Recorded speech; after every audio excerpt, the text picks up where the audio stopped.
بسم اللہ الرحمن الرحیم۔ السلام علیکم۔ آج سبق نمبر 2 تشکیل پاکستان کے سیکنڈ لیکچر کے ساتھ حاضر ہیں۔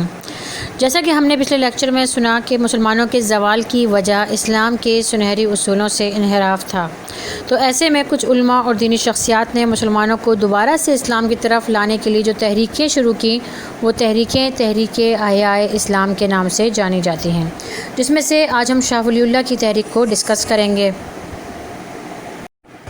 شاہ ولی اللہ کا تعارف یہ ہے کہ نام قطب الدین، مگر روحانی صفات کی وجہ سے ولی اللہ کہلاتے تھے۔ 21 فروری 1703 کو دہلی کے قریب ایک گاؤں میں پیدا ہوئے۔ والد کا نام شاہ عبد الرحیم تھا، جو ایک معروف عالم اور دینی رہنما تھے۔ ابتدائی تعلیم اپنے والد سے ہی حاصل کی اور 15 سال کی عمر میں دینی تعلیمات کے تمام بڑے شعبوں میں یعنی قرآن، حدیث، فقہ اور تفسیر میں تعلیم مکمل کر لی۔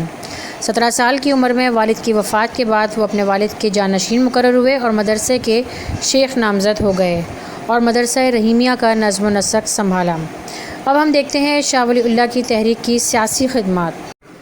شاہ ولی اللہ نے جب اپنی تحریک کا آغاز کیا، اس وقت بر صغیر نہایت ہی افراتفری، گراوٹ اور زوال کا شکار تھا۔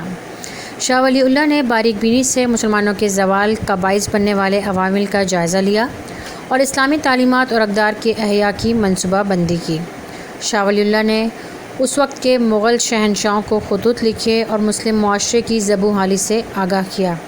انہوں نے احمد شاہ ابدالی کو خط لکھا اور مرہٹوں کے ظلم و ستم سے مسلمانوں کو نجات دلانے کا کہا۔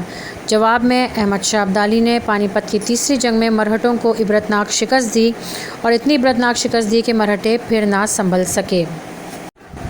اب ہم شاہ ولی اللہ کی مذہبی خدمات کا جائزہ لیں گے۔ شاہ ولی اللہ کی انتہائی اہم خدمت قرآن مجید کا فارسی میں ترجمہ ہے، جس سے لوگوں کو قرآن سمجھنے میں بہت مدد ملی۔ انہوں نے حدیث، فقہ اور تفسیر پر بھی کتابیں تحریر کیں۔ ان کی مشہور اور معروف کتاب حجت اللہ بالغہ ہے۔ شاہ ولی اللہ کی تصنیف کا پیغام یہ ہے کہ اسلام ایک آفاقی مذہب ہے جو تمام انسانیت کے لیے ترقی اور خوشحالی کا ضامن ہے۔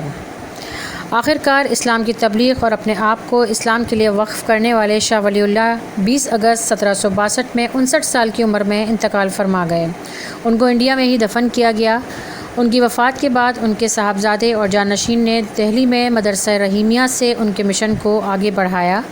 یہ تھی شاہ ولی اللہ کی تحریک۔ امید ہے کہ آپ کو سمجھ آ گئی ہوگی۔